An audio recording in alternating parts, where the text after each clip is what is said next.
do this?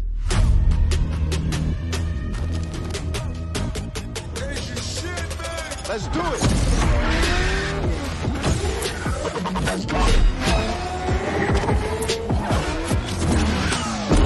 They say it pays the cost to be the boss.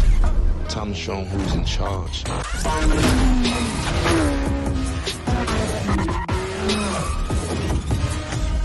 Praise the Lord for my anything crash with his beat. I thank the Lord for my that I smash every week. I put it all in the guts and now go fast asleep. Since she been on me for months and left my message on scene. I put it to you like this.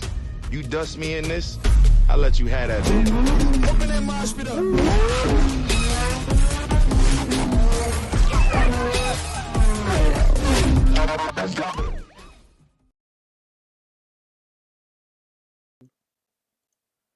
Hello everyone and welcome back to CTC for round 4 of the championship. Today we're at Australia and luckily Josh is back with us this week. Obviously missing it last week due to some personal reasons, but he's back. And Josh, you ready for the action tonight at Australia, the land down under? I am. We always get 4 different seasons here as well, so I'm very excited to see what we're going to have. And yeah, glad to be back as well after last week as well. All sorted, fingers crossed. Still difficult, but all going well. I'm fine, just to let everybody know it's not me, that's thingy. But yeah, we're looking forward to a good race here and a good start to the week as well in terms of commentating. I'm working every day this week, actually, thanks to Formula One, so I don't get a break, but no rest for the wicked. Yes, of course. And obviously today we're at Australia, like I said before. Last week we was down at Austria. I always get confused with Australia and Austria. I'll keep getting them mixed up. And obviously now looking at the screen, you can see the stat and the results from that race. I can't remember exactly who won which race. I just know that PSR won with Keedon, but second and third, I'm a bit unsure who got that. So listen on the track if you remember, because there's so many things going on, so many different championships. I lose track. But obviously PSR scoring 20 points last week. It was pretty great job from them, of course. Obviously putting them top of the standings, as we can have a look now. Obviously PSR at 44 to Shizou on 38. So that's a 6-point gap, and then just 3 behind those, so 9 points behind PSR is ET8. So depending on how results go today for the top 3, we could see lots of changes in the pecking order. And also, you've got to remember, TF10 and Parnell, bit of an outlier so far this season. We know in past championships, the series they're one of the best teams. So it's surprising not to see them up at the top, but I'm sure possibly we'll get to see them at the top today if they can make some sort of a comeback. But we've got to remember, we're at Australia. This is PC, and obviously for the Challengers Series, well, you are at Australia this week for PS, Xbox, and PC. So we've got a lot of drivers in here. Just to name a few: Nelson Alves, Tamas Gal, Benson Bakonyi, Jan Halliday, all practicing for Challengers. So they'll have a bit more practice under their belts, a bit more speed possibly, going into today, which could definitely help them a lot. But Josh, would you like to talk us through the track? Yes, I've got my track map here from Australia with all the speeds on it as well. The Albert Park Street Circuit in Melbourne. In total 5.278 kilometers as well. 3 DRS turns that we're going to use here as well. One on the start finish straight, one on the run down towards turn 3, and one on the run down towards turn 11 as well. Down to turn 1, top speed from 155 kilometers an hour as well, down to 90. Turn 3 as well, 90 kilometers an hour, third gear, rising up flat out as well until you reach turn 6, which take at 215 kilometers an hour. Then you go through as well, top speed at turn 9 and 10. As well, 7th gear, 245 kilometers an hour as well. The first wheel braking spot on the track as well in the third sector. Third gear, 105 kilometers an hour. Last corner taken at 160 kilometers an hour. It's a really fast accelerating lap. And it is a fan favourite as well here in Melbourne. And everybody loves it, and we love it as well. Yeah, everyone loves Australia. I love it a lot. I think sometimes it gets a bit too much hate, especially for that turn 9-10 chicane. Everyone seems to hate that, but I love it. Not to drive, of course, but to watch drivers go through that, it's amazing. And obviously, Australia IRL, we had the F2 and F3 and F1 there. Much carnage caused in all 3 series, I think it's safe to say. F1, surprisingly, the one with the most carnage. I don't think we expected that carnage from the restart, but yeah, I think we got what the fans wanted. I think it was quite, even though it was quite annoying and a bit of I don't want to say the word because it would involve swearing, but it's a bit of a crap show, we'll say, for the teams. But I think generally it was quite entertaining. But I was going to have a little look through the grid and put it onto the main screen. You should be able to see the game in a second. There we go. So obviously, ET8 take Bogdan Moldovan, Team Zelenkiewicz, NLR, Red Bull, they take Xylo and Yoris, Ferrari, Nelson Elves and Jan Halliday, TF10, Dylan Warren and Floris Fires, JR, Adam Lundqvist and Bose, AlphaTauri, that's PR, Tamas Gal and Ben Sabakonyi, WR, Elliot, Noran and Justin Ertz, PSR, Keedan Lutton and Drew Karapi, then Drax and Mikolai for QRT, and Kuba Tretiak and Franek Mavraviak for FER. So that's the full grid complete. And I think it'll be a really close grid today, won't it, Josh? As we just head into qualifying, so perfect timing. Yes, it certainly is, and that's a new feature I haven't seen on the game before as well. That's a fun little thing to throw back in. And yeah, short qualifying here in Australia. Got used to hearing that a lot being spoken to this week as well. The short qualifying, as it was announced today that Formula One is going to have a new sprint shootout official qualifying session as well. That's going to be Q1 at 12 minutes, Q2 at 10 minutes, Q3 at 8 minutes. That's going to be fun this weekend as well on Saturday morning. And I'm looking forward to it as well. I know, Rich, you're going to be with us in F2 as well throughout the weekend. That's going to be a lot of fun across the sprint and the feature, one of the most dramatic races of the year. And hopefully as well, we'll get you on a Formula One at some point as well in the next couple. I think Imola, I've got you down for as well on that one. So it's all going up there. Are you free at Imola, by the way? I am free at Imola. I'm free at every race. I can't miss out a race weekend. You'd be stupid to think that I have that little of a life. I've got to watch every race week, every practice session. Not for F2 and F3 though. Normally, I only watch the races for those. But generally, yeah, when it comes to F1, every session I'm watching, unless something immediate has happened. If someone in my house has fell down the stairs, of course I won't just sit there and watch F1. I'll go and help. But generally, I'll always be there to watch the races. But we get into qualifying here for Australia, and it's not wet, but it's overcast, which means the track will be quite cool, relatively. We'll see if it's going to rain, because if it does, everyone will jump out the pits. If it doesn't, then we'll just see a few people, exit one by one. But I think both the QRTs have had an issue, and they've both left the session. So hopefully they can get back in. Wouldn't be ideal, but obviously, I think one of the strongest teams to look at today is TF10, Dylan Warren and Floris Fires. Looking further down, we've got Shizu, they've got Jan and Nelson. FER, Cuba and Franet, the Polish duo. And also, obviously, you got Ben Sabikoni and Tamas Gal, who've both been practicing for challenges, I believe. So they'll have a lot of speed, I think, under their belts today, depending on their preference of the track. But it does look very overcast, doesn't it? It's on track. I'm on board now with Mikolai, who's just left the pit lane for QRT. He's now heading down towards turn 3. But yeah, it could get interesting, couldn't it, Josh, in this qualifying session? Yeah, I don't like the weather. I think we're going to see some fast times straight off the bat here in Australia, and then we'll see. They might all actually quit the session if it does start to rain and no time can be improved. So we might actually not be here for that long if it does slow it down. That's one of the beauties of this short qualifying. We don't have to Everyone's sit on the way out. Sessions. Yeah, it should be quite fun. Yeah, but we've got a lot of people out now. I think we only got half the grid. We've got about 6 or 7 on the way out. At the moment, it doesn't look like it's going to be raining too early, because there'll be more than this amount out. Let us know in the chat if you're engineering anyone here. Is it, what's the weather like? Is it going to rain in the quali? Is it going to rain in the race? Just so you have a bit more of an idea of what to expect. Because unfortunately, us spectators in the game don't get given the approximate weather for the race or the quali. So we've just got to guess and hope we're correct. Mikolai coming through the final corner to begin the first lap of the session. Now, with his DRS open, heading down towards turn 1. Yep, flat out, 8th gear as I said. Braking zone will be down to 155 kilometres an hour. Flick the car in. Turn 2 and 3, open up the DRS as well. Turn 3, 3rd gear, 90 km/h corner as well. Look, you go from 315 all the way down to 90. Just got a little bit more speed there according to that graphic there for what the F1 cars do. But speed back through, 6th gear, 240. That's about right. You should come up towards turn 6. 6th gear once again at 215 kilometres. Hits it perfectly. So a lot of speed there through turn 3, which was great to see from Mikolai there as well. The new section here at 8, 9 and 10 all getting together. That's at 7th gear, 270 kilometres an hour. Turn 9 as well, and 10, 7th gear, 245, then rise up to 270 at the apex of the exit here as well.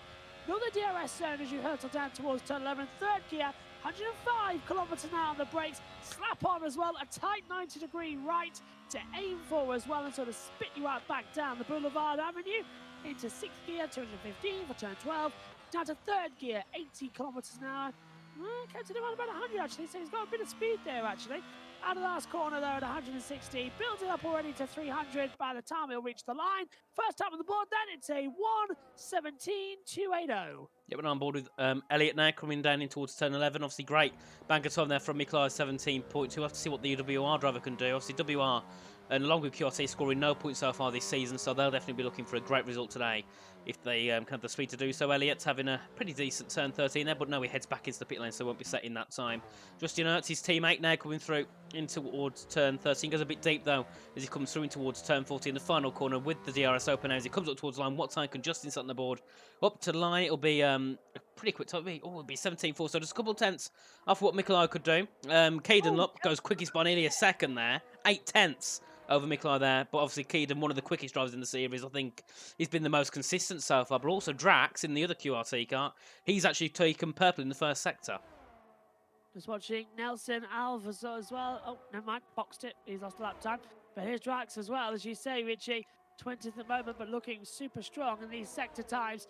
And sector 2 looking up as well. 44.3. Yeah, heads down towards turn 11. We'll be able to see what he can do in the braking zone. You brake the 100-metre board, shut the car and down to about 120 kilometres an hour, back on the power nice and early over the curb. In towards turn 12, just you want to brake hardly, shut the car in, then ride the curb on the exit as you head now. Into the braking zone for turn 13. Very easy to lock up here, so you can be very careful there. Drax just taking a bit of a curb on the exit. Then he comes round into turn 14, keep tight on the entry, then run wide on the exit as you head towards the line. Let's see what time Drax can do. Can he beat his teammate? Yes, he can, by about 30 thousandths of a second, puts him P3 so far. So QRT, despite only having 6 times on the board so far from the other drivers, not a bad start from QRT at all. Not bad at all. This is actually getting a little bit more interesting in the qualifying session. Getting a look, they're still top, 1:16.596. Several cars then going to complete their lap times coming up. As we see, 18th position for Zylo as well. First sector was a 27.116.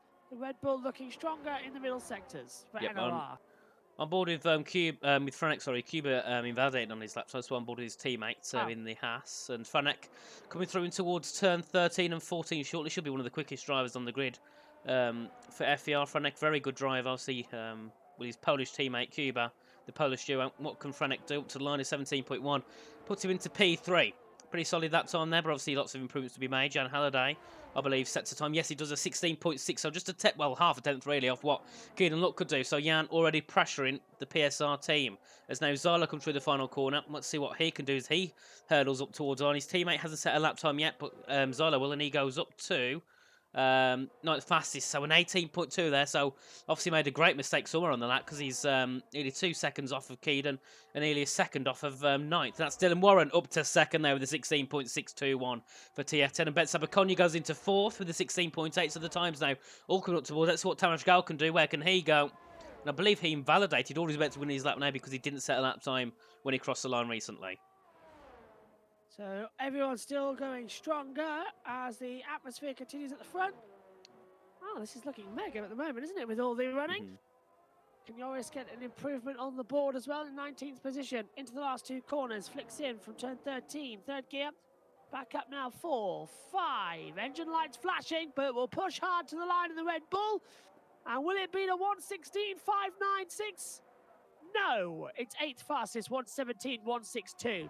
Good time there. And Elliott there had an incident down at turn 10, went a bit wide, lost his lap time there, so that's not what the start that WOR want at all. Obviously, the driver running 12th and 14th. Obviously, Elliott has got to set another lap time, and Justin has surely also got to improve on his time because he's nearly a second out of Keedam.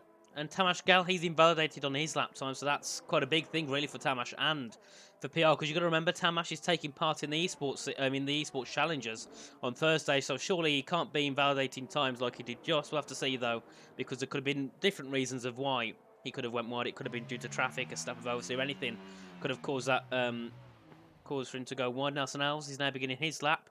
He's heading down in towards turn 1. His teammate, Jan Halliday, currently sitting in third.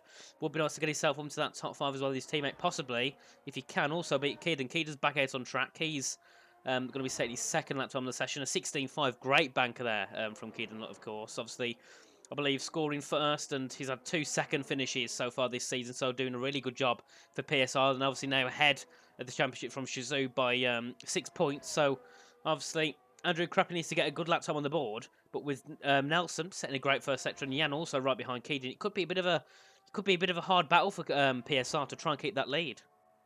Will be. It's 27. Was it 26.483 as well on the board? So it's a good first sector time for the SHG squad as well. 18th at the moment though, but hasn't set a banker lap time. 43 to that middle sector as well. 43.987.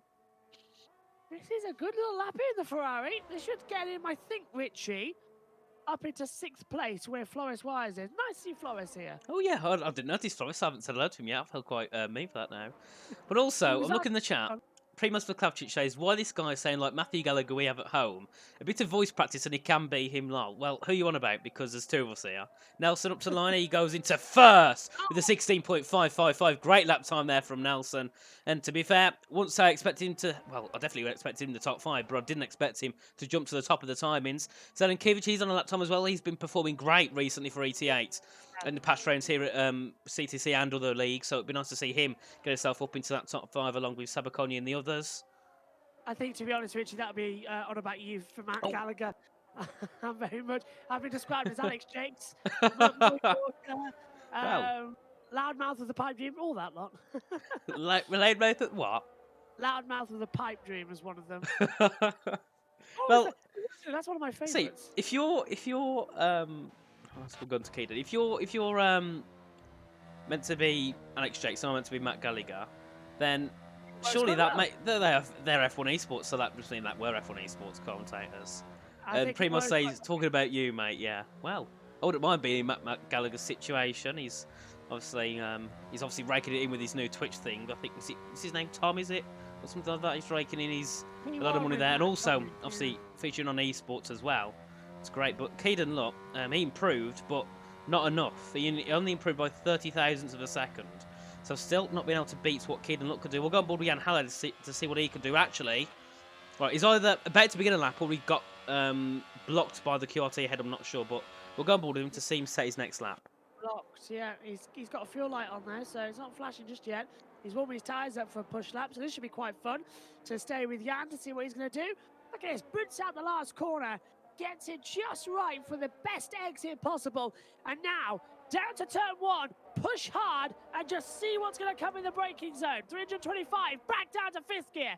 Snap of oversteer, corrected immediately with the DRS open, down towards turn number 3. First sector time coming up shortly.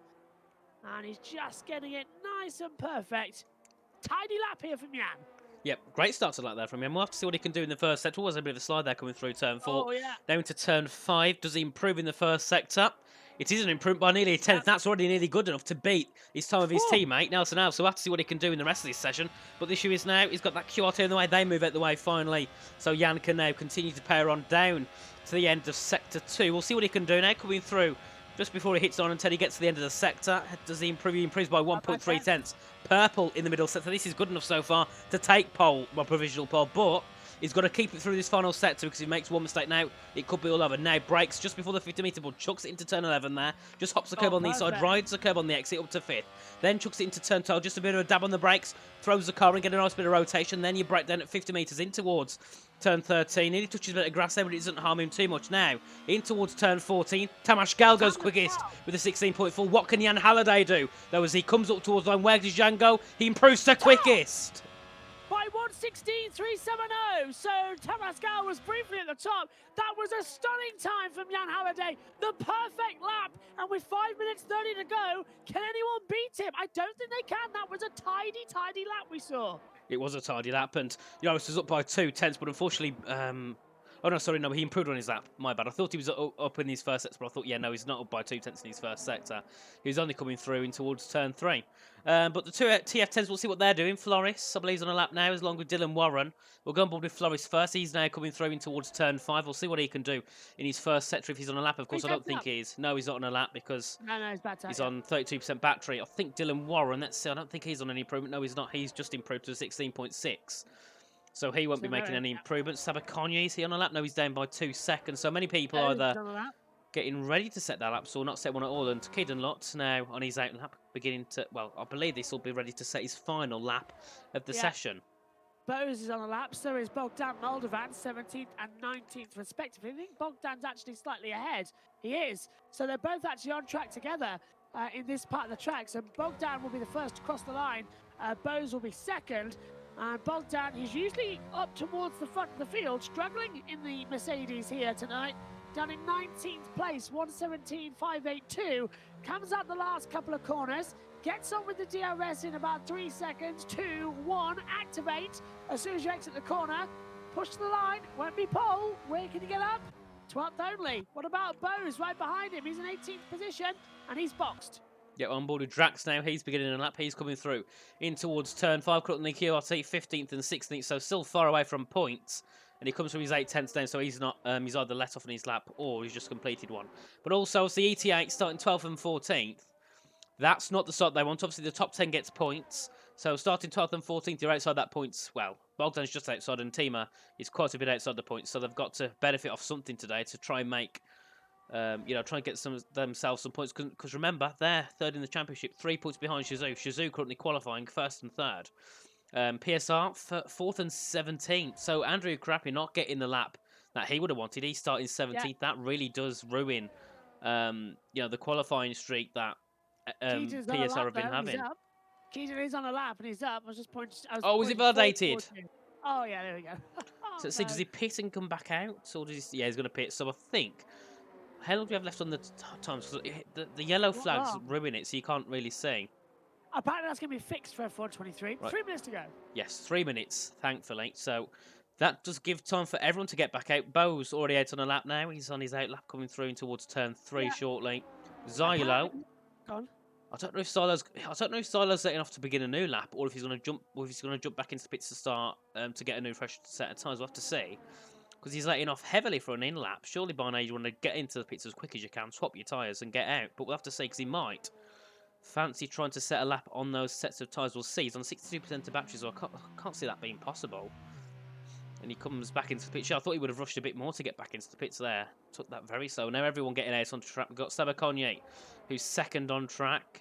He's behind, well, far behind Bose. And then we've got the third driver. I believe that's one of the Red Bulls.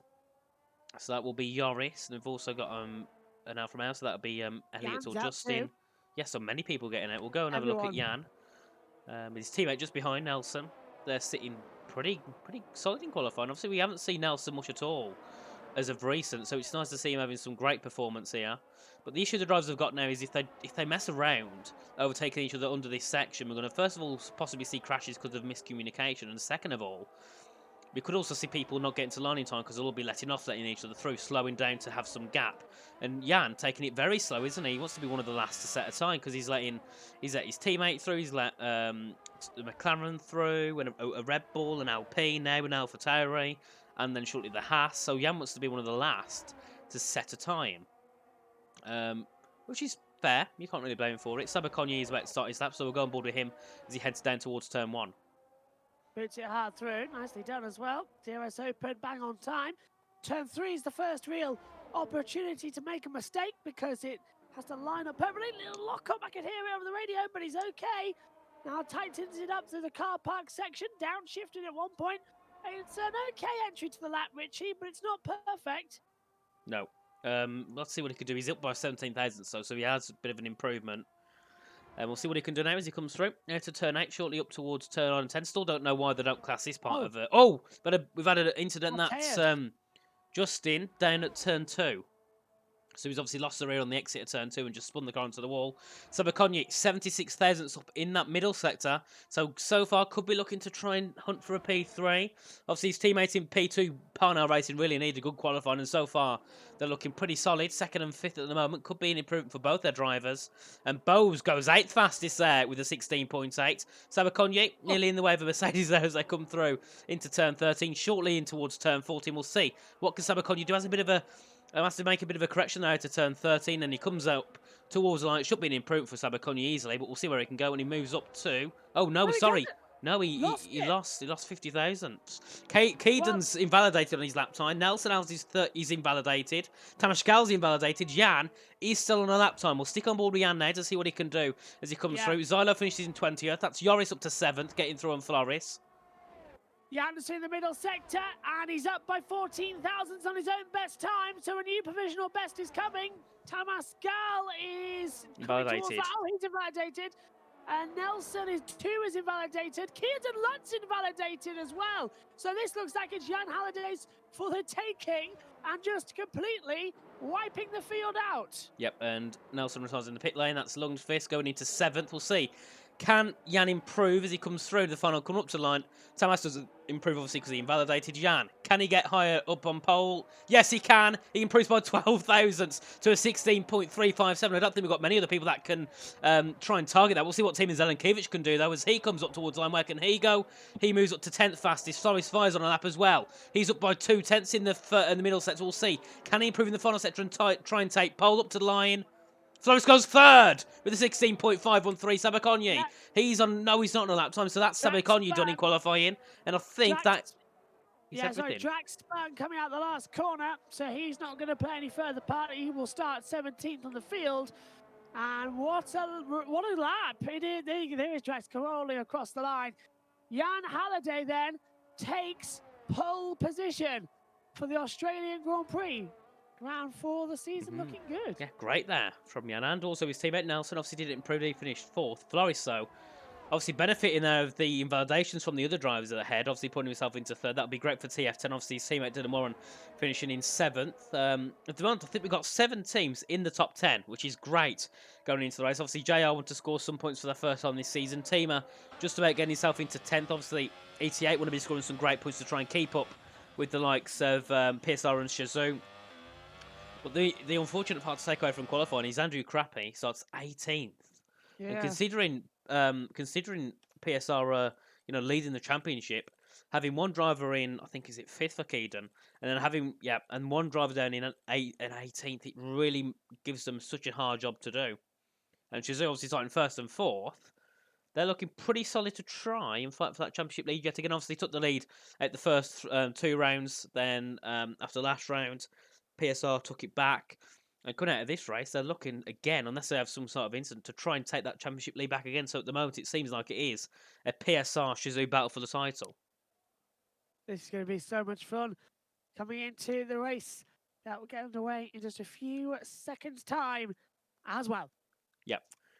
Let me come through. There we are. So just getting everyone loaded in. I think we've just got one issue. That is Franek, and everyone else should be starting to load in. And Josh, if it's a wet race, it could cause troubles, but I would hope it's dry. But we'll have to see what the track brings us as we come out onto track. And it's wet. Full wet. So I've cursed it again. Well, this is going to be about as fun as climbing Mount Kilimanjaro, isn't it? Well, I wouldn't say that as fun. It's a bit of a death risk. Well, yeah, that's a bit well, true. But I think we're going to get started shortly. Obviously, hopefully the drivers knew it was a wet race, because if they took dry setups and they go into a wet race, that could cause some trouble. But we'll also see, because we never know, it could dry up in 10 laps time, and it's like, well, maybe the sacrifice for the dry setup worked. But we'll have to see what the drivers' plans are. As they look quite wet. It's full wet easily full wet. As we come through now, obviously 13 seconds to go. Josh, any ideas on who you think will take the lead into turn 1? I think Halliday will keep it, really. Fair point, and 5 seconds to go. Here we go then. All eyes to the lights. They don't get a parade lap to warm the tyres. It'll be straight down to turn number 1. Here we go then. Lights on in Australia. It's wetter than Noah's Ark with 5 lights on. Action in Australia. Good start from Jan Halliday. Tamascal's going to come across to defend for Floris Wiles on the run in towards turn number 1. There's a little bit of argy-bargy. Tamascal's going to be side by side. Floris gets sent across the grass. He does take second. Tamascal almost doing what Pierre Gasly did in the Australian Grand Prix in slide round.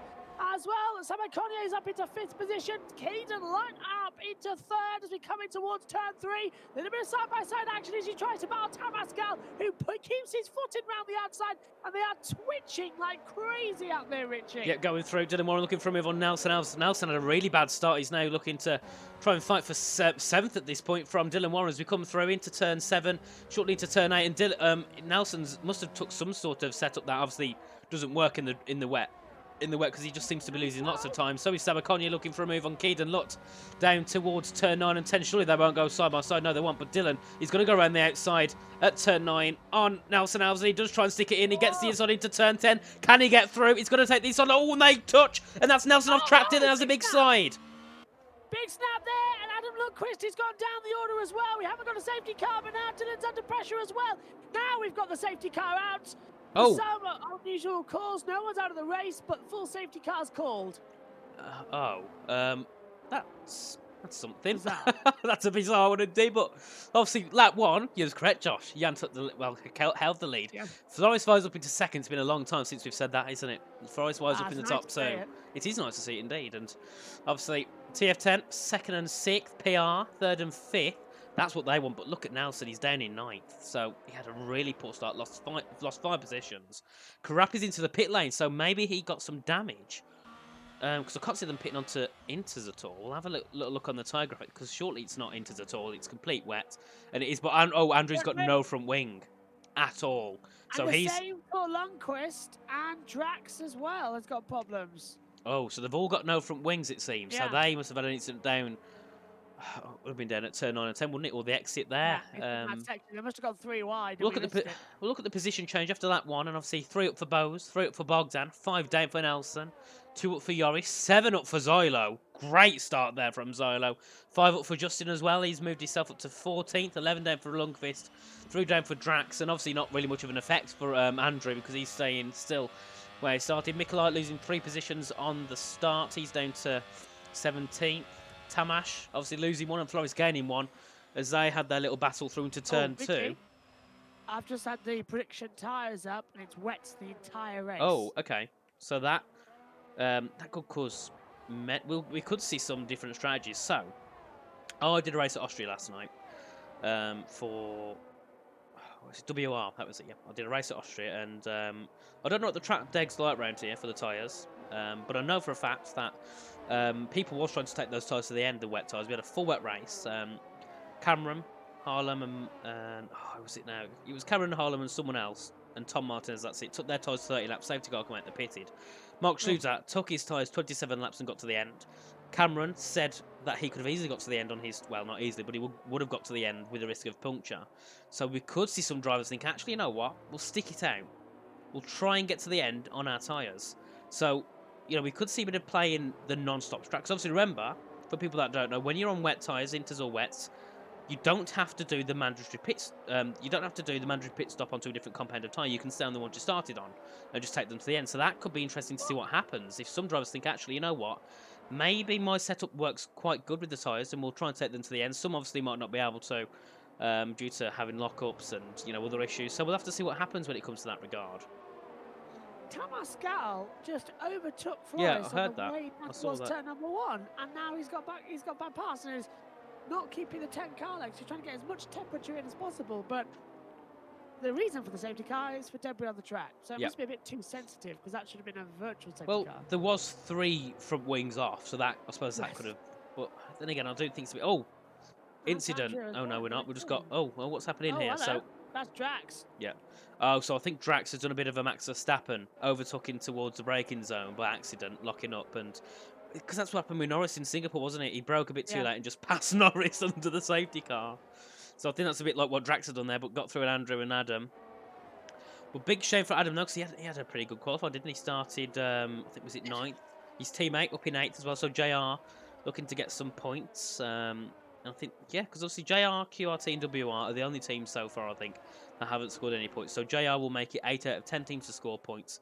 And QRT 17th and 20th, and WR 14th and 16th. And finally, the safety car will be in this lap, so we'll be able to see if Floris can try and fight Jan at all down towards turn 1. No, we didn't say safety car because of the track temperature, no. The safety car was due to debris on track. We believe, at least. Usually would be excited about a full wet race in Australia, but somehow I think this is going to be absolute carnage. Whether all the cars actually get to the end of this race is going to remain a factor. Still, let's see how long they can push it. Jan Halliday, very experienced. So is Floris Wise. And they're now 1-2 in this race. And look at them both. It's like watching Hamilton and Verstappen. They know each other. They know when they're going to push the throttle. And if it's wise from Jan, he won't do it till after the last couple of corners now. And Bose's at the session, so he's had a disconnection, but we'll see. And Jan has gone. Floris not reacted as quickly. He's lost lots of time on that restart now.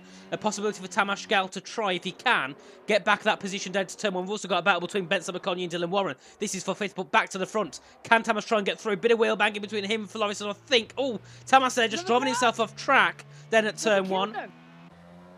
That's going to try and go around the outside as well on that to try and capitalise. Tamas going way too wide. Keenan can't defend as well. And now there's what? Six cars coming through? Floris going deep. Then at turn 3, that's going to allow Tamas to try and fight back around the other side at turn 4.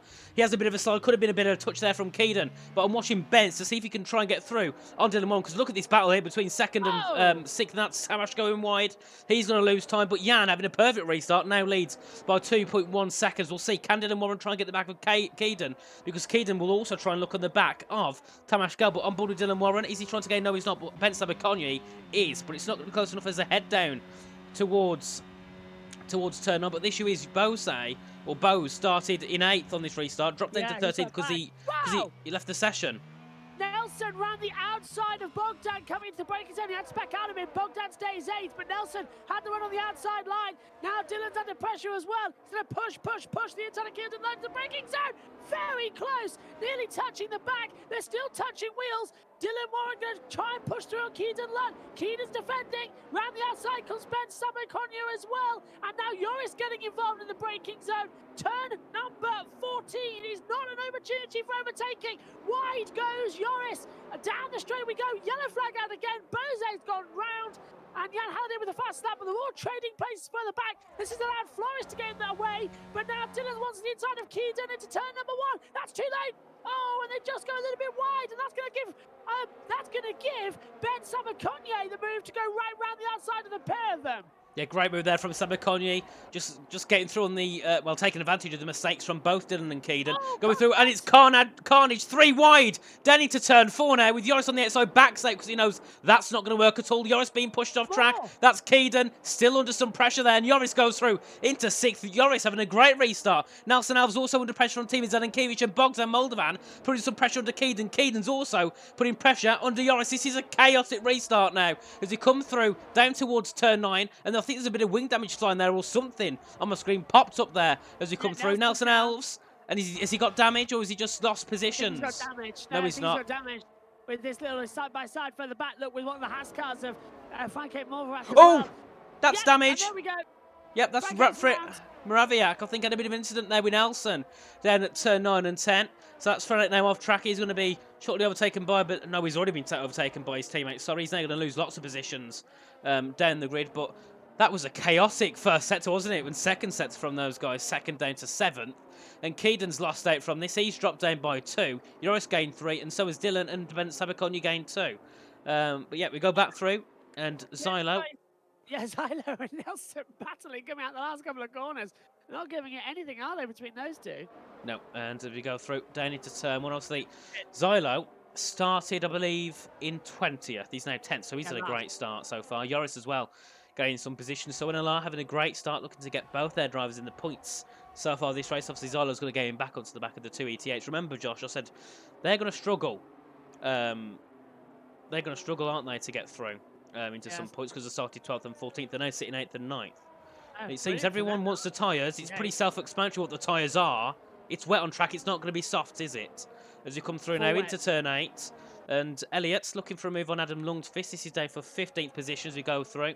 Elliot was looking for a switch back, but couldn't make it work just yet. Adam obviously had that incident, I believe, on lap 1, obviously with Andrew Karapi. He's gone wide now.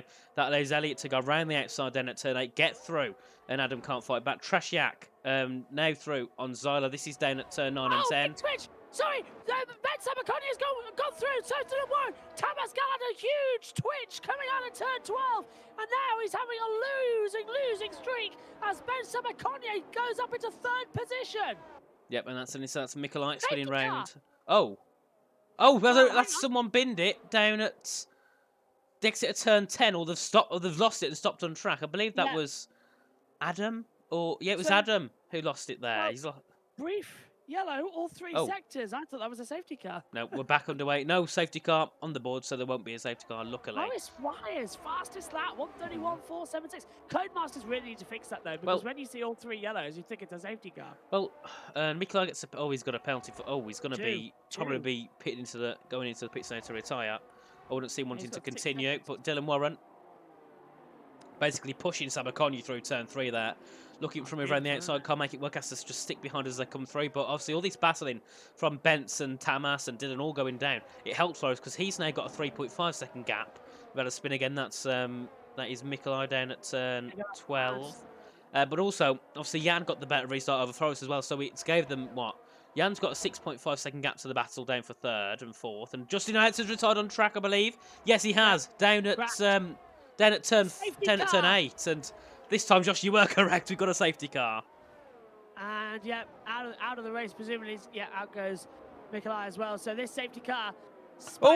Ben Sabakonyi stopping there at turn 9. I think Dylan hit him as they came through there, but yep, now that advantage that Flores and Jan had has gone. Jan's no longer got a 6-second gap to P3, and Flores has no longer got a 3-second gap to P3. But the issue now for Jan mainly is Flores. He's right on the back, and this time hopefully Flores can judge correctly. He might be able to hopefully have a bit more pace on that race. Obviously, he took the fastest lap. And Flores, so they're all pitting now. We'll see. Yeah, but look at that. Sabakonyi's decided I'm staying out. Well, if it's wet, Tamascal. they can take. If they're going to do wet, they can take it to the end. PR won too. Yeah, they're confident. Yep, but they can. Well, they can take it to the end. Those tyres will go to the end, I think. Obviously, the safety car is helping as well because they don't use the tyres at full capacity under a safety car. Yeah. So it's more than possible. The issue is, with the safety car being out now, they'll all catch up. So we'll look at where's Jan. So Jan's in 8th. He's got to gain 7 positions to get back up to 1st. Obviously, if the defence works well from PR, they could still hold it off. But yeah, at the end of the day, the tyres are only 7 laps older. On wets and inters, the age gap isn't much. If it was 7-lap-old softs compared to 0-lap-old soft, then that's different. You know, that's a big difference. But when it comes to wets and inters, it's still a difference, of course, but it's not as big as it would be on the dry compound. So yeah, on still wet tires, they can do 42 laps. That's not just in the game. In real life Formula 1 as well, these wet tires can do 42 laps. Are these guys top 1% in TT? Yeah, I presume they are. Yeah. I wouldn't say whether they're not. There might be 1 or 2 that aren't, but I think they're all within the top 1%. I think I'm even the top. I think I'm the top 3%, and I'm really bad. So yeah, in TT of course, but TT doesn't mean anything really in my eyes. It's all about what you can do because obviously TT it's unrealistic in terms of the fact of it's going to be very difficult to get those realistic conditions in an actual qualifying session, and also in TT you can afford to take more risks than you would in an actual quali because there's nothing. There's no risk really involved at TT. You just push and push and push.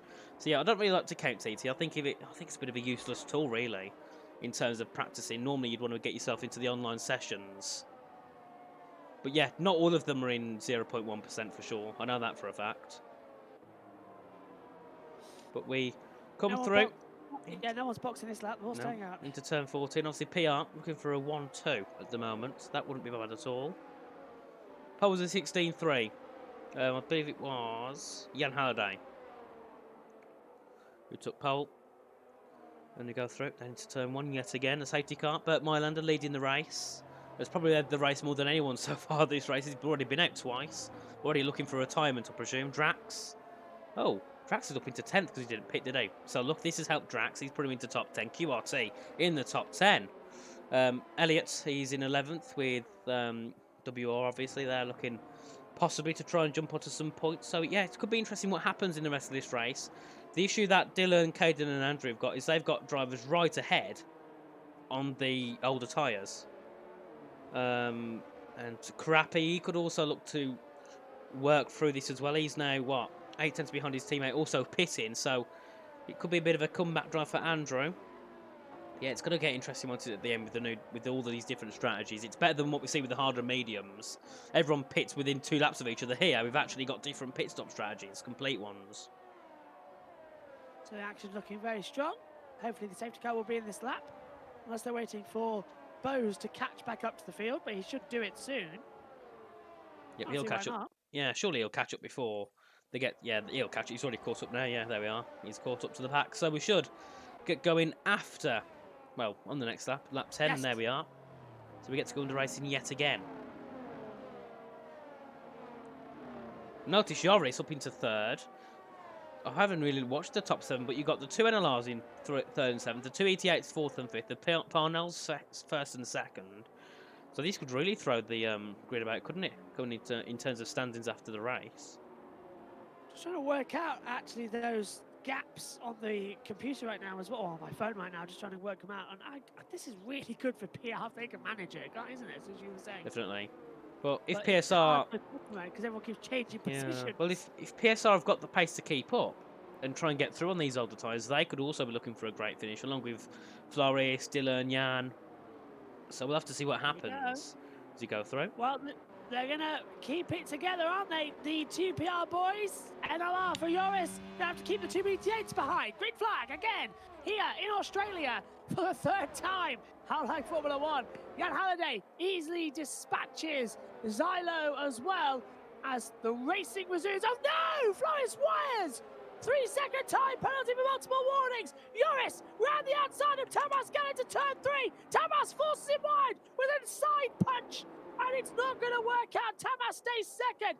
Now Joris under pressure from Bogdan Moldovan, who touches the back of the Red Bull as well, like a pinch to the cheek. As we come through now into turn 7 and 8, Bogdan obviously looking to try and get through on Joris. Couldn't do so on the last occasion, but he could look for a run, possibly down to turn 9 and 10, if he can get the right speed to do so. Obviously using a bit of his battery there to try and keep on the back. But I don't think he'll be close enough going to the next corner to make a move. Obviously, Tima Zelenkiewicz obviously wanting to work with Bogdan. Whichever one's quickest, let them through. Yeah, don't hold up with 8-team orders. You've got to think about the championship. It's a team's championship, remember? CTC, Competitive Team Championship. It's in the name. It's not individuals. You've got to work together. That's what the PR boys are doing as well. And Joris is doing his best for LNR at the moment, as Dylan Warren gets ahead of Drax as well and puts him right behind Floris Wires, and Floris Wires passes Zylo. Nice jobs. And Bogdan Moldovan now looking even more in towards turn 12. Looks like he's going to take out Joris from our camera angle.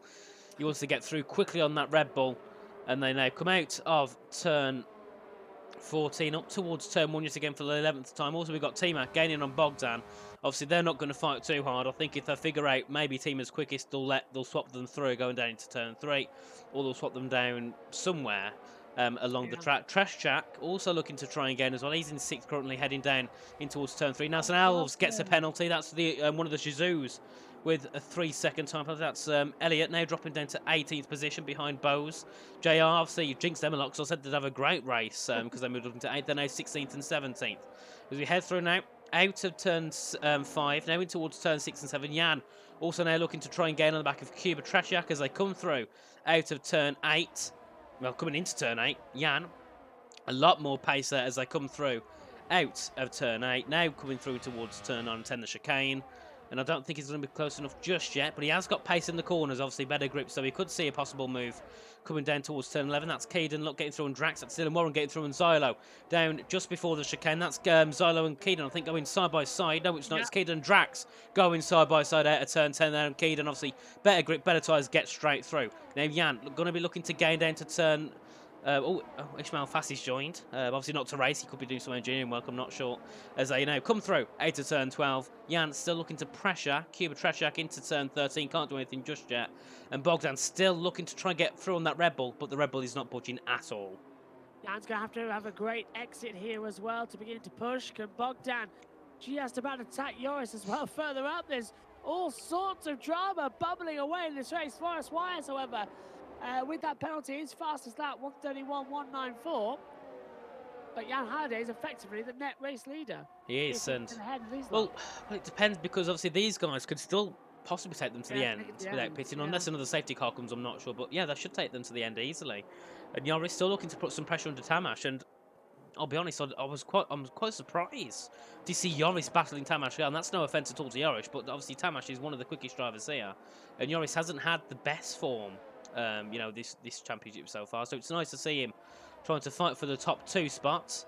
Bogdan Moldovan also looking to try and gain back in on Joris, down in towards turn 9 and 10, obviously having great straight line speed, but just not close enough at all to ever get a move into one of the corners. Also got Cuba looking to gain more on Zelenkiewicz. So we've got Jan also gaining on Cuba. So this could get interesting between these three, 5th, 6th, and 7th, down into turn 11. We'll have to see, because obviously with the newer tyres, you get a bit better grip coming out the corners. Andrew Crapper gets a penalty. That's not good at all. We now head through into turn 11. Jan backing off, letting Cuba through.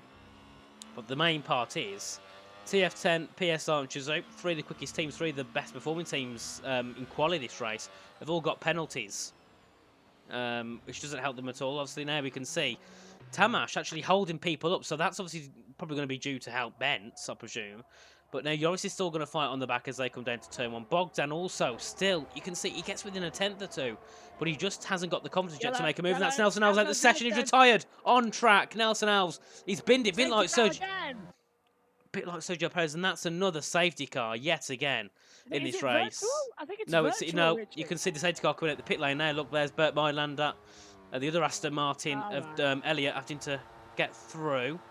Yeah, full safety car. There it is. Yeah, okay. So now do we see the top 6 pit? Elliott, it's green. Elliott, go past. Go. He's done it now. How is he going to go past? Yeah, he's gone past on my screen, but Green now.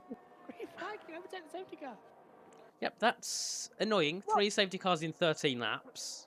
But the field now gets a free pit stop. True, but there'd be no point for people who pitted recently. Yeah. So obviously Jan, Flores would be no point. And then again, do the likes of Bents and Tamash risk it? Or do I think actually we might be better staying out? It's a hard one to call. We come through. It's free. Turn 10. You're not going to lose position, so... Oh, this is a tricky one. It is. It's a very tricky one to call. Some drivers might think, actually, we might pit, we'll get better.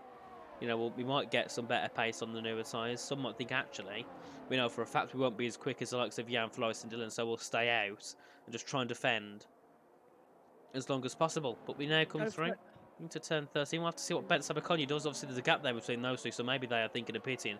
Because they've got such a large gap, could possibly be in trouble for Tamash because he has left a large gap. I'm not sure what the rules are, but both PRs are pitting. Yoris stays out. Bogdan pits. Tima pits. Cuba stays out. Obviously, all the others are going to stay out. So, yeah, Yoris is going to be leading the restart, followed by Cuba Tretiak. We'll have Jan up into 3rd. So this is, you know, it's worked wonders, hasn't it, for Jan and Flores and Dylan? But the issue Flores has got the 3-second time penalty. So, we've still got half the race to go, and we've already had 3 safety cars. Yeah. Is Australia just chaotic in every version now? Well, it's, yeah, every time we've been here, we've had chaos with safety cars and people not pitting and people pitting and everything being thrown up into it. Obviously, everyone's to wet tyres, so we know for a fact it won't go dry or at least enters anytime soon. So we've got a full wet race for the full race here in Australia. But let us know in the chat quickly, but there's as many people in here. What do you all think of the new sprint qualifying? Obviously, a bit of a change to the normal F1 calendar. What do you think? Do you like the new sprint qualifying? Because I personally, I don't like sprint itself, but I think, well, if you're going to have a sprint race, at least add some qualifying into it. So it's one of them. Yes. It's like, I don't agree with the sprint race, but if you really have to have it, then at least add qualifying in my opinion. But I think the issue it has is it gives the issue for teams such as Haas and Williams, who are a bit lower down. They've got less money to spend, and they're going to be using their engines more. And I don't know what the rules are, but I would not be surprised if Haas and Williams said, actually, you know what? No, we're not doing the sprint. We're here for the race. Well, the only thing is now that they have been given they've been given 1 extra power unit element between them all now.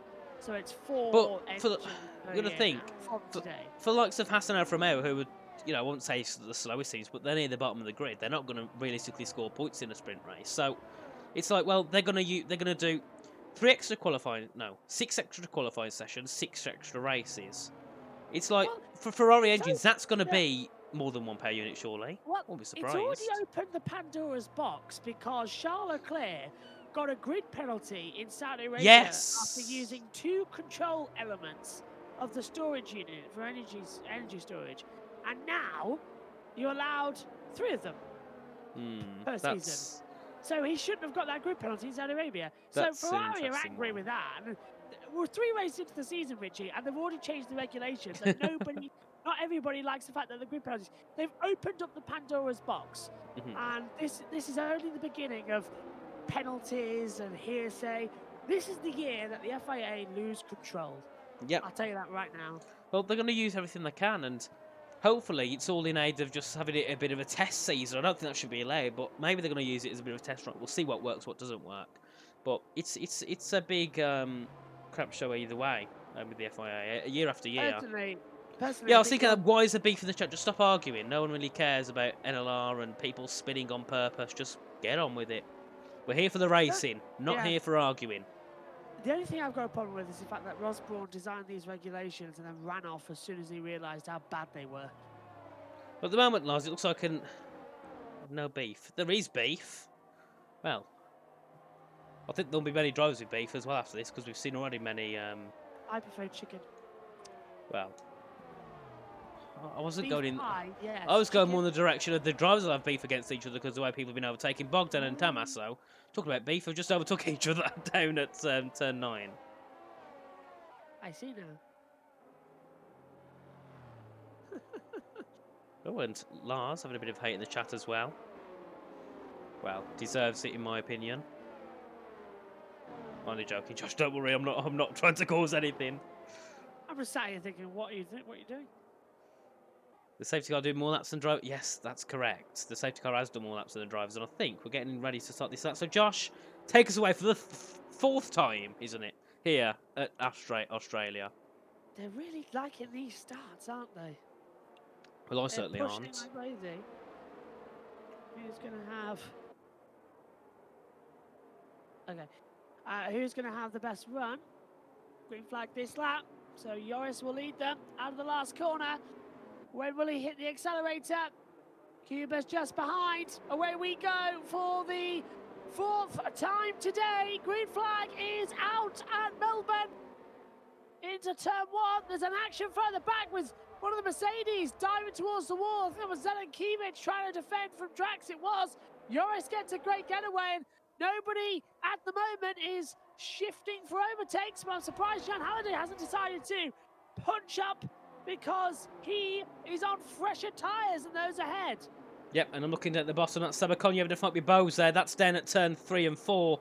Bit of contact between the two now. Bose being overtaken by Bogdan Eldon round the outside at turn 4. Great move there. And also we can see Tamas Gal looking for a move down the inside at turn 5. And Bose being eaten up by the field. He's lost about 17 positions. Well, obviously not 17, but you know it's exaggerated. But still he's lost lots of positions on that restart there. And he's now dropped down to 14th. We've got Tamas Gal still trying to... Well, no, sorry. Bogdan Eldon trying to put some pressure on Sabakonya. That's down towards 9 and 10. Will we see Bogdan go for a move? I don't think we will. But now we've also got Ben Sabakonya also gaining on the back of Adam Lundqvist. And now we could see possibly the likes of Bogdan, Bence and Tamas who've all got the new tyres working together in a way just to try and push through this field. That's Bose there having a battle with Drax. That's down at turn 10. Looking further up, we've got Cuba starting to gain a bit more on Joris as they come out of turn 11. Ben Sabakonya on the inside of Adam Lundqvist, and there's a little bit of wheel bang in between them, but through goes Sabakonya. As we see further, you just saw in the back of the picture. It's looking good, Richie. Yep, we're looking now at Cuba Trashak looking to try and gain on Joris, but not having the pace just yet. He's lost 5 tenths on that lap alone. We've also got Jan, who's starting to gain a bit now on Cuba. This will be down, because I don't think we'll see a move just yet, but we'll see Jan starting to eye up for one soon. That's Drax into the pit lane, so I'm not sure if he's going to switch tyres or if he's had some sort of damage. We'll have to see in a second. We now head back then to turn 3. We've also got Floris Fires actually looking to now eye up Jan Halliday into turn 3. We'll have to see, he can't get through just yet. Obviously, he's got his penalty. So if that doesn't get removed, he'll drop down pretty far if the grid stays this close. We've got Lundqvist fighting with Zelenkiewicz. That's down for 11th place, but I want to stick on board with Floris because he's gaining a lot now on Jan. And this top 4 going to be very close in laps to come. Obviously, all within a second of each other, these top 4. Dylan Moran just sitting 5 tenths behind. Obviously, doesn't want to pressure too much on the back of his teammate because that can cause issues. Surely, I would have thought by now that if they couldn't lose time, they'd let Dylan through and Floris because obviously Dylan's got a higher chance of taking some great points home because Floris' penalty. But obviously, they're not choosing to take that pass just yet. Obviously, Zylo keeping onto the back of Dylan Warren as they come through in towards turn 9 and 10 now. Obviously, NLR 1st and 6th at the moment. That would be a great finish for them. Obviously, taking the win down at Silverstone due to the pit stops and the penalties. Would be nice for him to take 1st and 6th here today. Will do indeed, as we see. Drax, intermediates. Oh, wow. That's a brave call, but he's got nothing else to do, has he? He's 18 seconds back through the field. Locust making a move on Tamascal as well. They've been battling. Oh, and it's a huge battle, Richie, going on for 12th down. There's so much going on in that middle pack. They're all just trading places again. They've all sort of separated now, haven't they? That's what we like to see. Yeah, and looking at the ERS, Joris on 73%, Cuba on 76, Jan on 78, and Floris on 50. Dylan on 97. So Dylan, you can see, saving compared to his teammates. Oh, and that's Joris going wide down at turn one. He's got a bit too deep. That's going to allow Cuba to go for him. We've had to back off. Now this allows Jan to have a chance. And Floris staying into turn three. Who's going to take second? Because it could be any of them as they go through. That's Jan going to go around the outside. Goes deep, though. Floris going to look for a move on the outside. Into turn four. Couldn't make it work, so backs off for now. And I don't think he's going to get a move on the outside. No, he's not. Oh, gets chucked onto the grass a little bit there. And Bogdan Moldovan gets a 3-second time penalty. And Tima. Zelek Kimmich is spun. Kimmich has gone round and he's down. And is he got going again? Yes, he has, just with a little bit of a spin.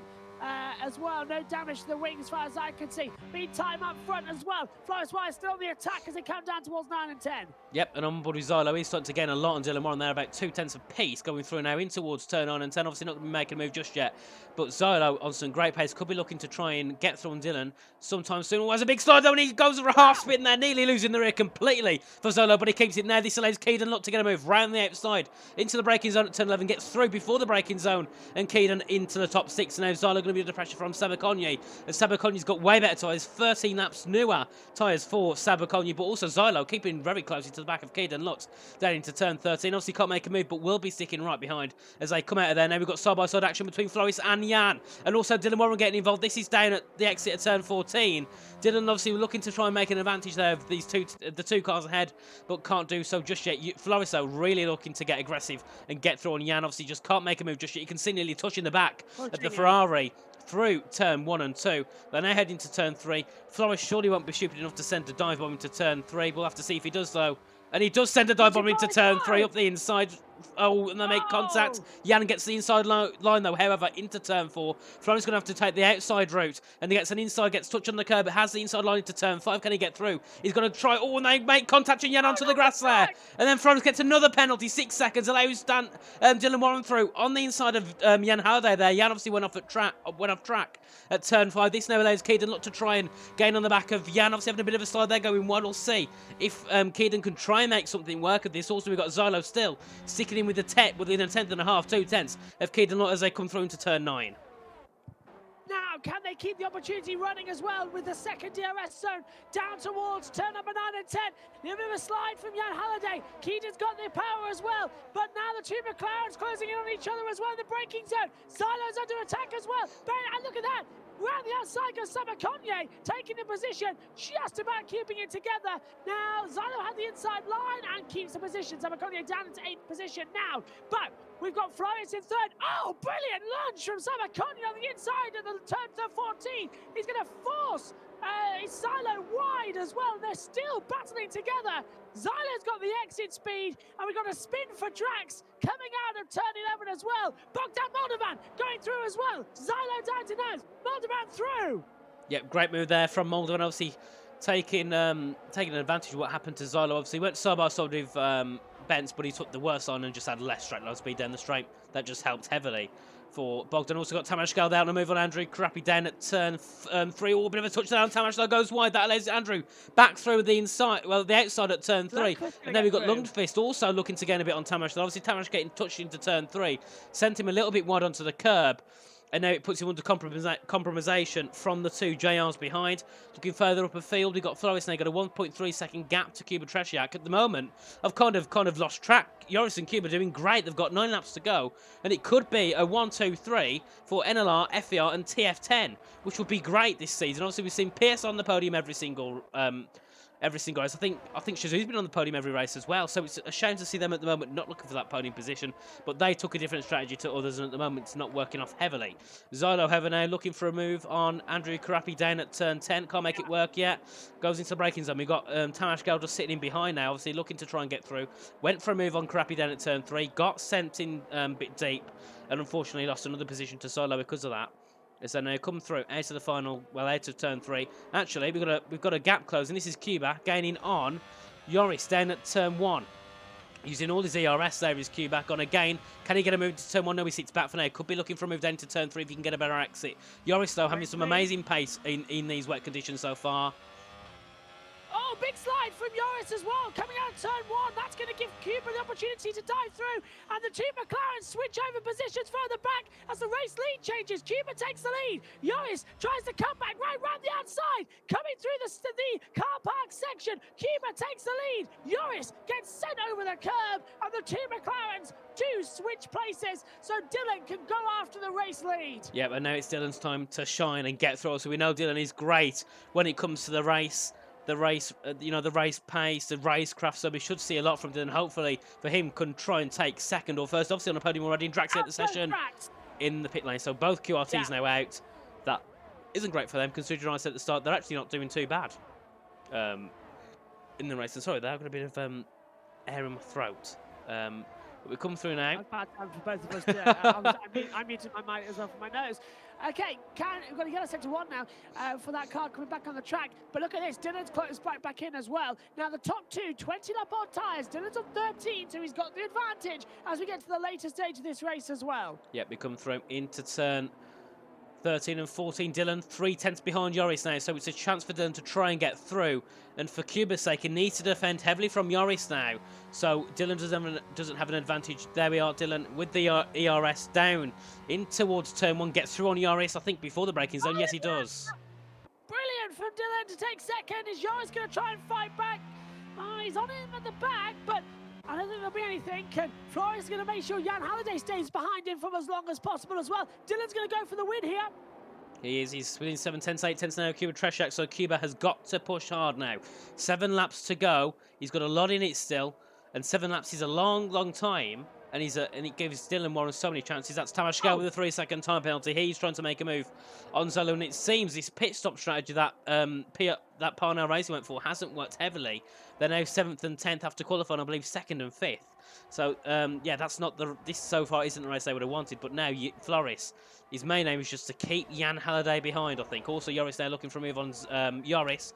This will be down into turn 9 and 10. Also, look at Dylan. He's gained 7 tenths on Cuba this lap alone. Dylan already with the purple middle set as he now charges down to turn 11. He's going to have to take the inside line on Cuba into turn 11. Can he get the move? He's going to go deep on the brakes into turn 11. Cuba's going to take the outside line, though, and they still go side by side. Dylan, though, has got the inside line also.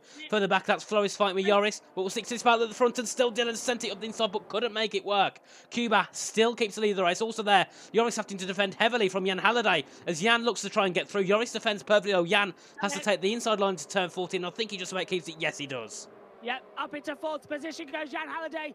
And now, with only a few more laps to go, lap 23 and 29, Dylan's on the back of Cuba, but not going to make a move in towards turn number 1. And now Jan Halliday's right behind Flores as well. Flores going to defend like mad. Oh, and Joris gets a 3-second time penalty as well for multiple corner yes, Joris and Floris with the penalties. Oh, wow. They really hate Into turn 3, that's Sabakonya, that's Elliott with the penalty, but Sabakonya looking for a send there on Keaton. Look, can't make it work. Has to back out for now. This also allows Bogdan Bogdan, who's been a bit of an outlier here. Just been chilling about, not really getting involved in much at all, just letting the action happen ahead. He's now sitting in 8th, looking for a possible manoeuvre on Sabakonya after Sabakonya's bit of a mistake down at turn 3 when he went for that move on Keaton. Look, but we still look at the top guys, because look at Dylan. He's able to gain a lot still as they come through. Obviously, the gap last time was about 8 tenths. It's now 5. As we head down in towards turn 9 and 10, better ERS usage. Look at the gap, 2 tenths. And I don't think he can get into turn 9. No, he can't. Has to sit back for now. We're not close enough. But the ERS. Oh, Flores with another 3 seconds. That's 9 seconds for Flores. And that's an incident. That's Elliott. Round at turn 8. But look at Dylan. Yeah, he's going to go for it around the inside. He's going to do the cutback switcheroo in towards turn 11. Cuba doesn't know he's there. 90-degree corner, so down the brakes. Cuba stays around the outside. Dylan's going to literally keep a wheel alongside that. Gives him enough room. Gives him the space. There's contact between the two of them. And it unsettles Dylan a little bit. And Cuba might just get it, but Elliott's corner cutting everything. Am I going to black flag in a second? Well, the gap there between Dylan and Cuba, between Dylan and Flores was about a second. Now it's 4 tenths, because that gap, that battling to 13, fair play. It was very clean from the two of them. but it was very close. So we're now going to turn 1. Dylan Warren still within 2 tenths now of Cuba. Has got to get a move sometime soon. He's had so many chances, but every time he just can't get enough, and he can't get through. And Jan obviously still going to try and pressure Floris. Floris obviously kind of doing a bit of a Fernando Alonso, like what happened in Hungary 2021, holding Lewis Hamilton back so Lewis couldn't get the win, and it helps. And it and there's down at the pit lane. But and obviously with Fernando, when he defended from Lewis Hamilton, it effectively gave the win to Esteban Ocon. So it's a bit like this, really, isn't it? With Floris holding up Jan, so he can't get through on Dylan, because we know then if Jan can be unleashed through on Floris, he will be looking for Dylan, and he can also be looking for Cuba. Moldovan has passed Lot, as you say, so Moldovan's through as well to come through. Now Dylan Warren's going to have to slipstream as well. Can he go around the outside towards turn 11? He's got the speed. He's going to have to commit to something. He's going to go for it on the inside. Oh! And there goes Dylan in the middle of the field. 360 keeps going, and that is so unfortunate. Cuba should have given it in the room. And maybe he shouldn't have gone for it there, but he had no choice. Yeah, that was a big show there. Dylan was looking to get through and possibly take the win, but now he's dropped down to 12th and won't be looking to take any points home so far. So that's a big, big shame. The TF10 guys, I imagine, will be quite upset and angry with that one. And we'll have to see what happens in the steward rooms afterwards to see who was at fault. But now Floris is effectively in second. Imagine if Floris didn't have those penalties. It would have been, it would have been there, Floris into P2. But we'll have to see what happens, though, with Jan. Obviously, now, if he can get through on Floris, he's then got to get through on Cuba. We don't know what happened with Cuba down at turn 11. I couldn't really see he was at fault on my screen, so we'll have to see what happens there. I was looking. Well, I was on board with Dylan. He literally, he was so fast in the braking zone. Cuba sort of lifted mid-corner, and to avoid accident, Dylan had to go for the move mid-corner. He was carrying too much speed into it. Cuba turned in, and they just made contact. It's very tricky to go on the inside there, but Cuba could have let a bit more room. It was a bit more of both. I think it was a bit 50-50 between the two. As we go through now, out of turn 8 on board with Ben Savikonyi, looking to try and gain on Joris. Joris now, I keep getting mixed up with Joris and Floris. Joris, nearly a second back on Jan. Jan nearly a second back on Floris. As we come through now into turn 9 and 10, obviously Ben's needing to get through. Well, he doesn't really need to get through on Joris. He needs to get through on Jan, though, because Jan's not got a penalty. Joris has. Same as Floris. So, obviously, at the moment, looking for a net P3 for Sabakonyi, net P2 for Jan, and obviously a first place finish for Cuba Trashiak. Into turn 11 now. That's Spence up the inside of Joris. Hits Joris, though, I think.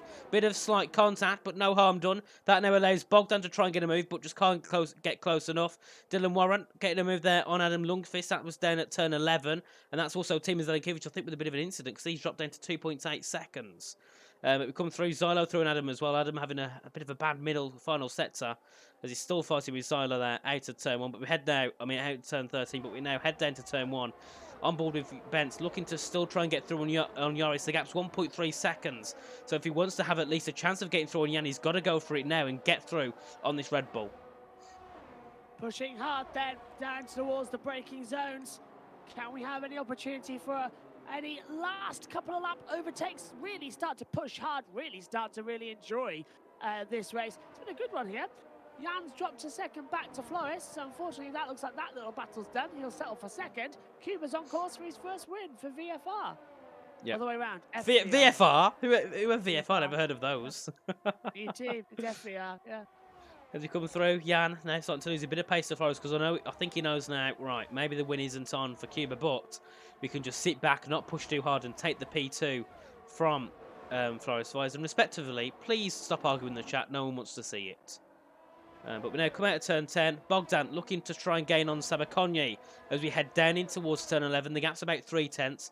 Can't get through just yet, but he's looking to gain a bit on Sabakonyi. Obviously, he's got his penalty, so that will put him at a bit of compromisation in terms of position. But Keaton also, he's had a bit of a lonely race, not really been involved in much. He's currently a provisional, I think, provisional P4. We'll have a look actually on the gap to leader. Yeah, provisional P3, provisional P4 so far for Keaton. So been involved in nothing, but he's looking for a win. Oh, that's Bogdan Monovan round, and I think did he hit the wall? No, he didn't. He just avoided it. Oh, close, it was so close. He just avoided the wall. I could see it just at a distance, and it looks like he just chucked it into the wall there, a bit like Vettel at Hungary, wasn't it? Just barely missed at the wall there. So great save from Bogdan. We've also got Sabakonyi now looking for a move up the inside on Joris. Breaks way later, gets up the inside. Joris isn't really going to fight that at all, because Ben Sabakonyi a lot more pace and gets through there down at turn 3. as we now head through in towards turn 5. And yet, there we are. Joris keeps that 4th position. Bence keeps that 4th position. Net P3 so far. So he's going to be looking for a podium for Parnell, podium for Zizou, and a podium for, well, a win and a podium for FVR. What a race this has turned out to be as well. And it's done it over. Can Bogdan make the move on Joris, pulls to the inside line, in towards turn 9 and 10. Bogdan is through in that Mercedes. Good in the wet as he swings through 9 and 10. Yeah, we've got Tomasz also low looking to try and eye up Andrew Crappy and Keedan Nutt as they head out at turn 10. Obviously, Pearson not having the greatest race at all, obviously sitting 7th and 8th, but Andrew's got a penalty, so has Tamas though, and there we go down in towards turn 11.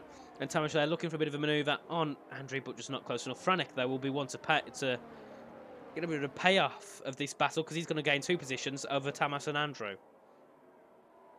Really Oh, and that's someone going. Andrew going off track. Andrew. That turn 13 locked up completely, I think, going into that corner. There's Tamas through. Bit of an easy overtake now in front of Moraviak, also looking to try and gain on Andrew. The gap's about 6/10. Won't be close enough into turn 1, but could be close enough heading down into turn 3.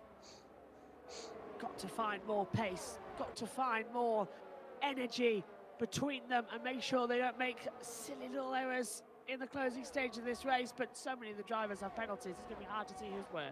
It will, but I think for now at least we know that it will be, I think, the top 4, Cuba, Jan, Bence and Keedan at the moment. As you know, head through on board with Franek, looking to try and gain a bit more on Andrew. Andrew's obviously having that issue down at turn 13, has dropped a lot of time off Tamas. Tamas looking to gain on Keedan though, but obviously with his penalty, it doesn't really matter if he overtakes, he goes off track down at turn 8, and he's now going to be gaining down in towards turn 9 and 10. Let's see, can he get close enough to get through? I don't think he will, but we'll just keep on board with him quickly. He's using his ERS, using all of his ERS. He's got a thinking that's all Dylan. Has he had an incident? Because he's dropped down a couple of positions. He's lost. Oh, Dylan's lost lots of positions. Oh, Dylan drowned! Now he's there. We go. Yeah, he's had an issue now. Yeah, he had an issue, but he hit the grass. And also we've got Sabakonya looking to get a move on Jan. This is a battle for second, effectively. Look, also, he's got a puncture. Sorry, he's got a puncture. Oh, okay. Punctures. Yes. Oh. Rear right puncture.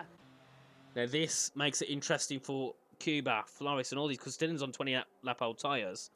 We've got Jan, Floris, and Cuba. Joris all on these tyres. Let's see what happens. Rear right puncture for Dylan, and that's confirmed looking at him now on the screen.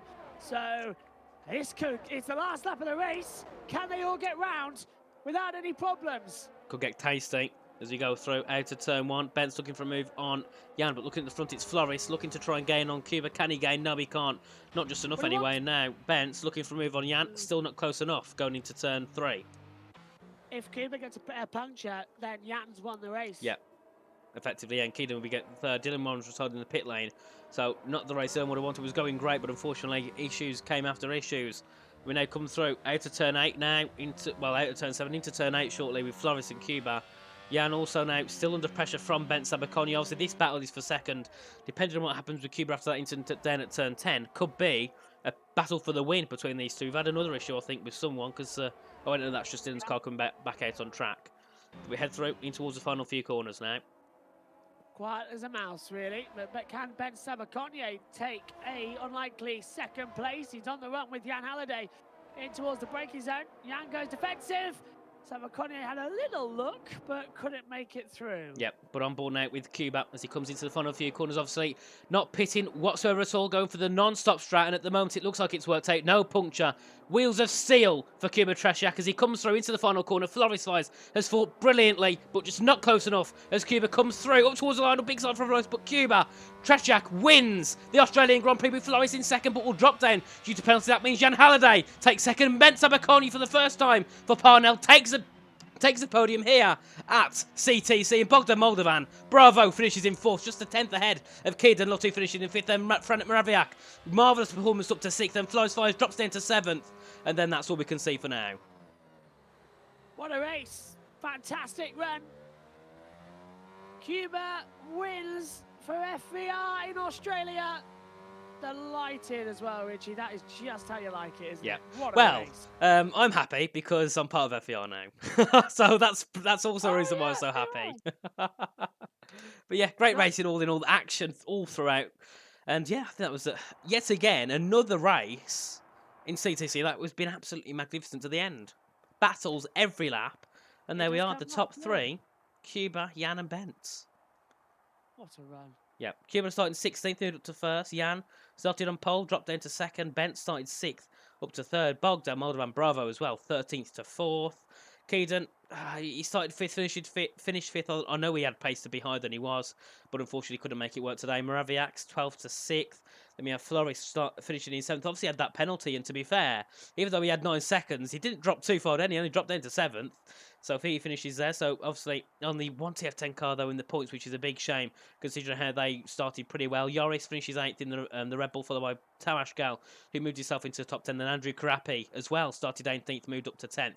Zelenkiewicz just shy of a point there, finishing 11th. Then we have Silo, Adam Lundqvist, Bose, Dylan Warren, obviously retired on the last lap, had the fastest lap, however. And then we have Elliott, Drax, Nelson, Justin, and Mikolai, who all retired. Some on track, some in the pit lane. Unfortunately so. Some on the track, some Also, on the pit lane. It's a weird still one, that one. arguments in the chat. I don't know what the need for it is, but we'll see if we can get some. We'll see if we can get some interviews, shouldn't we, Josh? If we get some, I'll let you So- interview this week because my voice is just about surviving. But guys, that's on the chat. If any of your drivers are about and you're with them right now, tell them to hop into the interview channel, and we'll get it in. And we've got arguments already in the chats about Floris and Jan. I think. I'm not sure though. We'll see. But Keep it simple. Keep it simple. anyone for interviews? We'll have a look. And we'll see if we can drag them in. If you'll be able to drag them in, Josh, because I don't want to time out before the stream crashes. We'll just see though if we can get someone. It'd be nice. I don't know if we will. Floris is normally down for an interview, so we'll see if he wants to pop in. It would be nice to see Cuba, and possibly as well. But we'll just have a little wait as we get ready to wind down from that intense race. My face is red because I was shouting the whole time, but that was a great race. Still not better than Silverstone though. I don't think anything can beat Silverstone at all yet.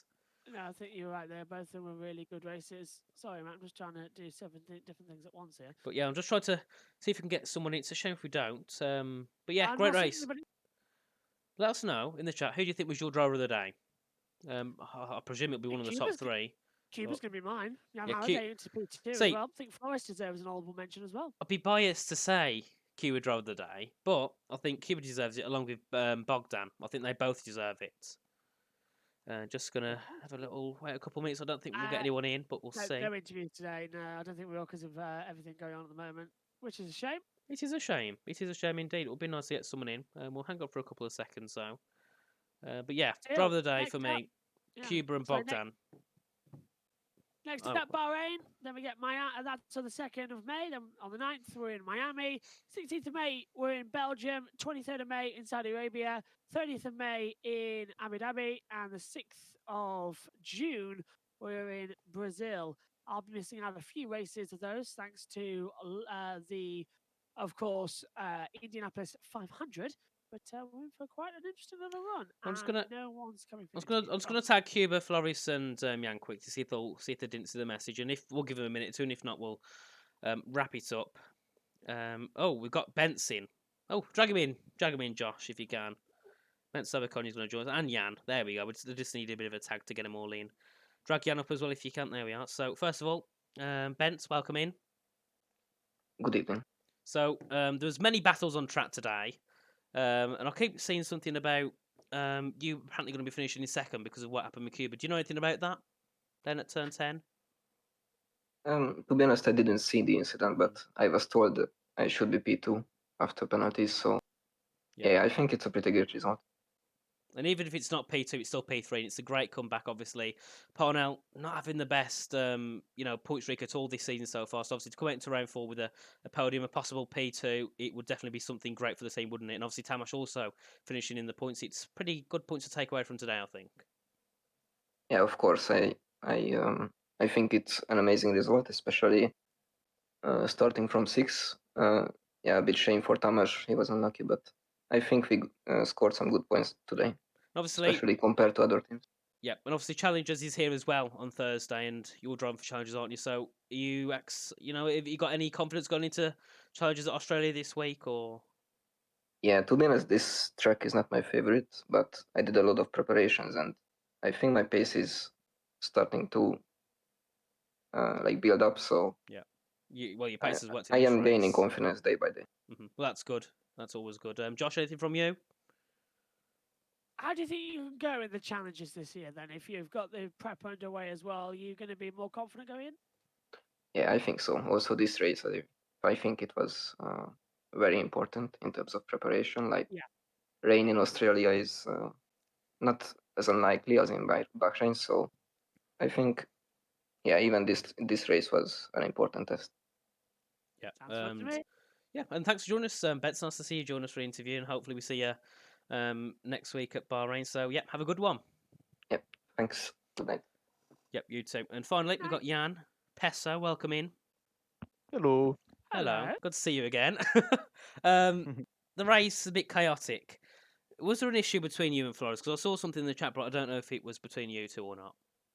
Nah, he just pushed me off a bit, but no hard Oh. feelings. You know, this is racing, so Yeah. this stuff happens. So yeah. Well, it's I fair. was a bit mad, but it was like in effect, you know, in the Yeah, race. of course.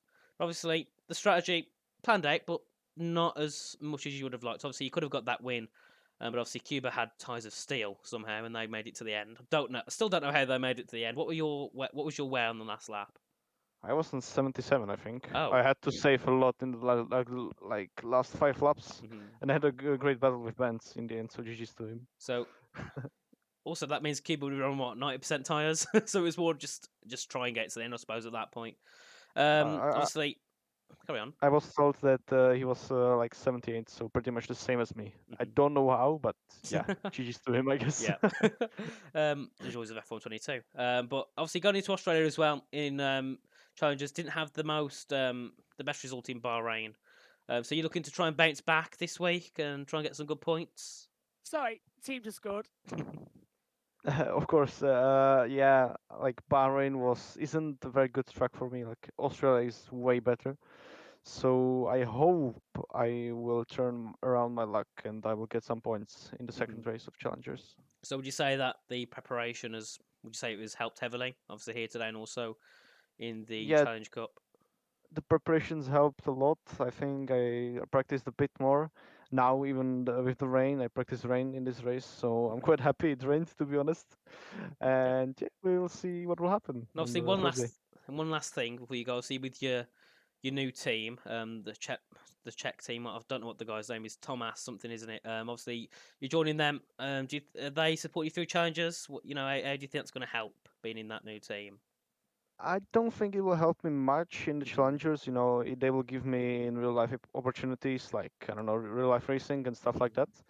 But they will certainly help me on the new game with equipment and stuff like that. So I hope I will say bye bye to my chair on wheels and I will get proper rig finally. Yeah, hopefully. Anything from me, Josh, quickly? No, not at all. I apologise for going like, yeah, but my team just scored 2-0 up now. Thank you very much, Grimsby Town versus Crew, and all wound getting settled there. Okay, right then, going into the next race then, as I said earlier, we are going to be in Bahrain as well, a track every sport driver knows extremely well. How are you going to be there, Jan? I've seen you in the past in other categories. You like the circuit. Is that still true? Have you changed your tune? Yeah, it changed after challengers to be honest. Plus I have graduation on that day, so I don't think I will race on that Oh, race, but we'll see. Oh, Yeah. you should be congratulating for graduation. No. I having like the exams, not the graduation itself. Okay. damn. Oh, and now you. Oh. Do you know, I hate the exam season. I've lost my co-commentator for Formula One for the next couple of races thanks to these. So that's why Rich is going to be stepping up in Imola because, you'll be in the box in Imola because Megan's not going to be here for the next few. She's not Megan.